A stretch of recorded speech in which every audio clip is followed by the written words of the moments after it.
빚진 자의 마음으로 나누고 섬기는 삶을 실천해 오신 남효덕 교수님을 모시고 귀한 말씀을 들어보고자 합니다.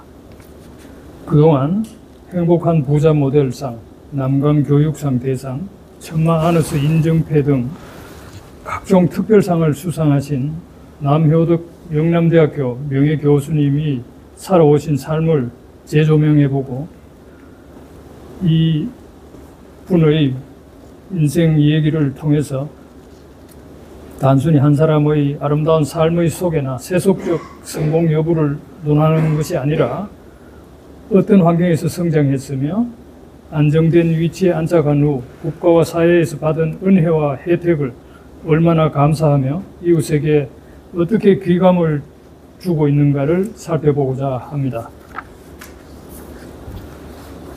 먼저 눈물겨운 많은 일화를 남기신 학창시절부터 해서 교수님의 어려웠던 시절과 학창시절을 어떻게 이겨내시고 일찍부터 세웠던 삶의 목표들을 하나씩 성공적으로 달성하신 바가 있습니다.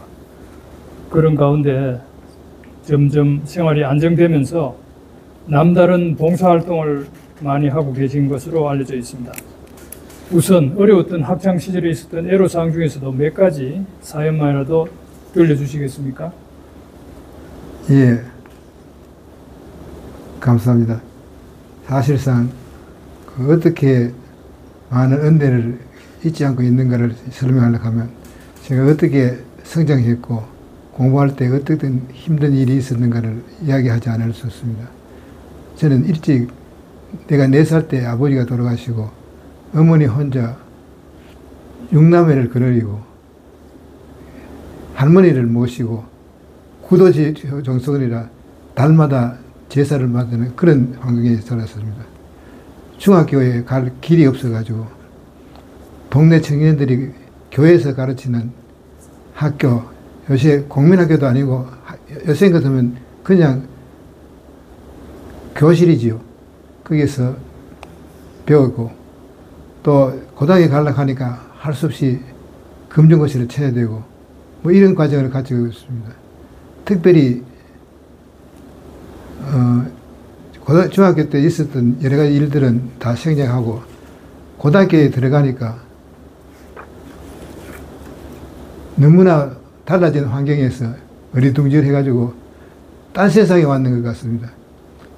처음에 금중고시 시험 칠 때 토너먼트가 뭐고 리그레지 뭐고 그걸 몰라가지고 계산을 못하는 그런 여론이 있었습니다. 그래도 대학은 가야 되겠다는 신념으로 대학을 선택했는데 대학을 선택하는 유일한 선택은 3가지입니다. 첫째, 공락금이 없든지 사든지 해야 되고, 둘째로 학교 다닐 때 아르바이트를 해야 되고, 아르바이트 가는 거 요새 사는 아르바이트가 아니고 그 당시에 아르바이트 가면 부잣집에 가서 가정교사 하는 거예요. 예.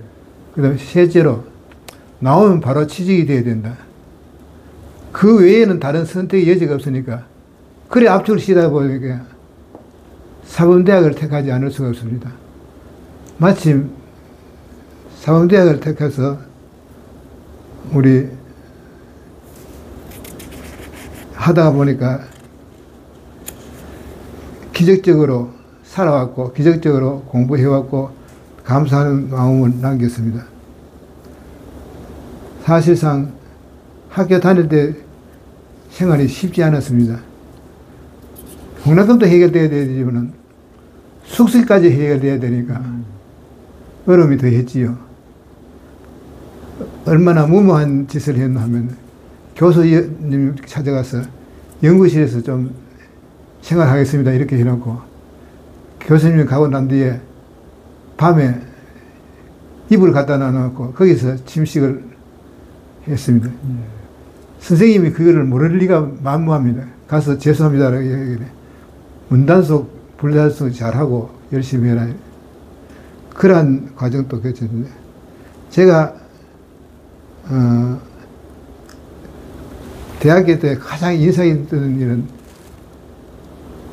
2학년 말에 국가에서 주는 큰 장학금을 하나 받았습니다. 클 때는 장학금 혹은 대여금 뭐 이거는 굉장히 귀할 때인데 예. 5년 거치 3년 상한 무이자 그런 기간이고 다른 사람은 학생들의 그런 자비밖에 안 되는지 모르지만 저로서는 책값하고 학비가 될 정도로 감사했습니다. 그 감사하는 마음이 얼마나 감사했는지 그때 그 장학금을 받았기 때문에 대학원을 갈 용기가 생기고 대학원을 갔기 때문에 오늘날 교수가 되었다고 생각하면 그 값어치는 돈으로 계산할 수가 없었습니다. 그래서 학교를 마쳤습니다. 참, 뭐 잠깐 말씀만 들어도 정말 어려운 환경에서 그걸 잘 극복해 오신 것 같습니다. 그래서 대학을 들어가시고 또 대학원까지 마치신 걸로 알고 있습니다. 그렇게 해서 결국 대학원 졸업 후부터 교수님은 교직을 생각을 하셨죠? 들어가기부터가 아니라 들어가기 전부터 들어가기 전부터 예. 그래서 사범대학을 가셨고 결국 중등학교 교사, 전문대학 교수, 또 4년제 대학 교수까지 교단을 계속 지켜오셨습니다.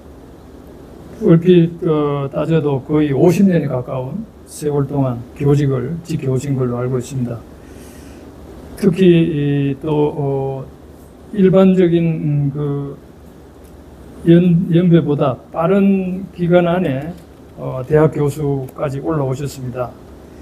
이렇게 대학 강단에서 많은 봉사를 해오셨는데도 또 마치시고 여러 가지 어려운 여건을 극복하면서 학교 생활이 어려운 학생들을 위해서 특성화 고등학교까지 설립을 하셨고 스스로 그 학교를 후원해 오시면서 이끌어 오신 것으로 알고 있습니다. 말 그대로 교직을 천직으로 삼는다는 평소의 말씀을 잘 실천하신 것으로 생각이 됩니다. 그래서 이 기회에 대학 강단에 서기까지 또 어려웠던 과정이 많았습니다. 그 과정과 보람을 간략히 말씀해 주시겠습니까? 뭐 이야기를 하려고 하면 길지만은 사실상 그 당시에 돈을 내고 학교 다닌다는 건 참 힘든 일인데 저는 사범대학을 졸업했기 때문에 저절로 제가 신청을 안 해도 부산에 교사 발령이 났습니다. 네. 교사 발령을 뿌리치고 대학원에 들어가야 되는데 공납금을 내야 되니 그렇다고 아르바이트 할 수 없는 거. 그래서 야간 고등학교 교사를 했습니다.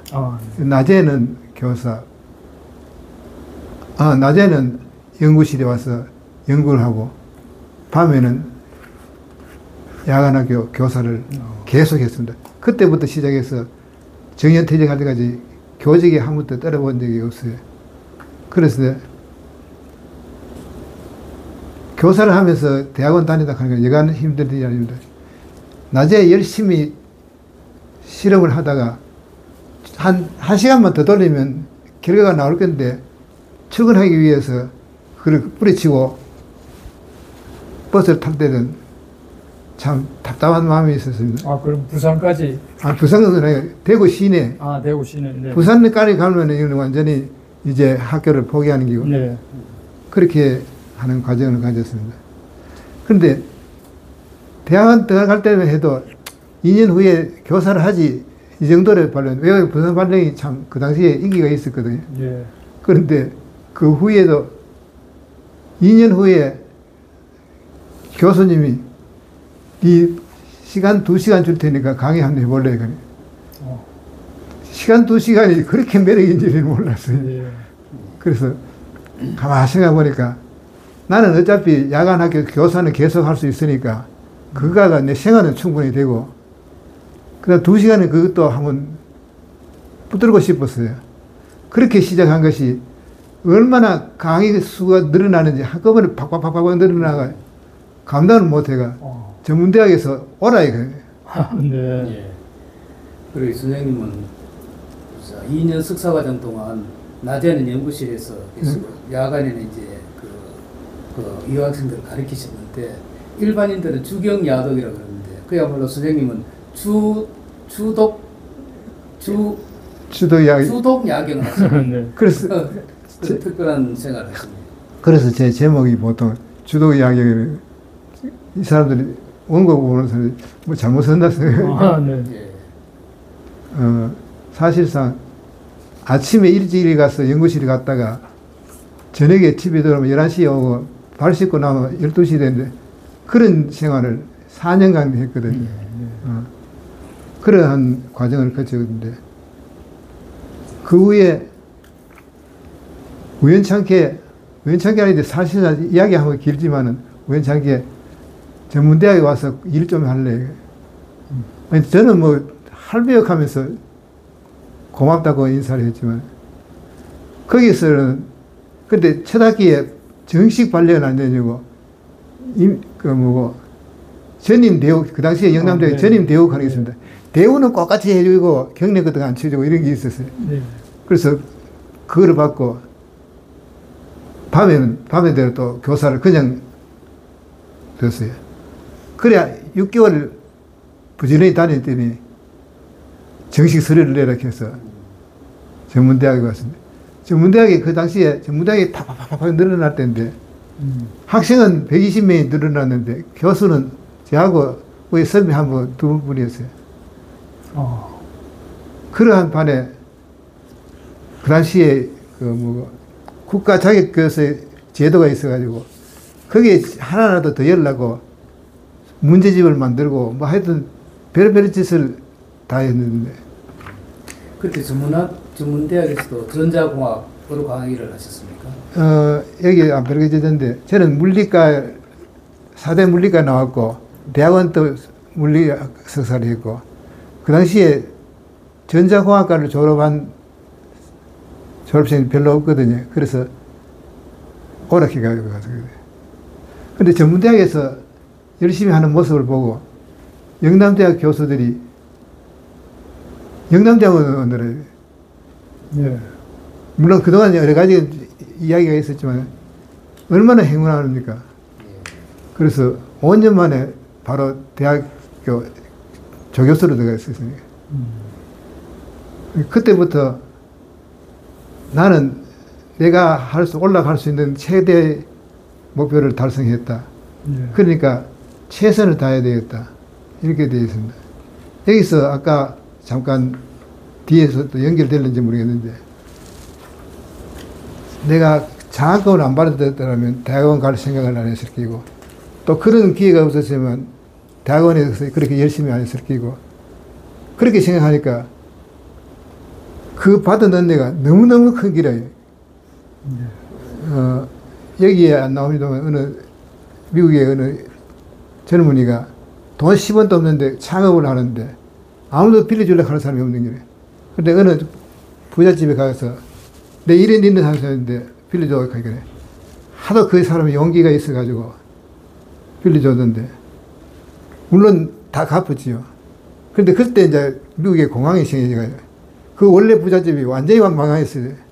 그때 찾아가서 돈을 당신 이미 갚았지 않냐고. 나는 돈으로서는 은혜를 못 갚습니다. 이것으로 갚겠습니다. 그 이야기를 딱 듣고 아하 내가 받은 은혜를 돈으로 계산해서 받을 일이 아니다. 시작한 것이 장학금입니다. 예. 장학금 이야기는 다음 계속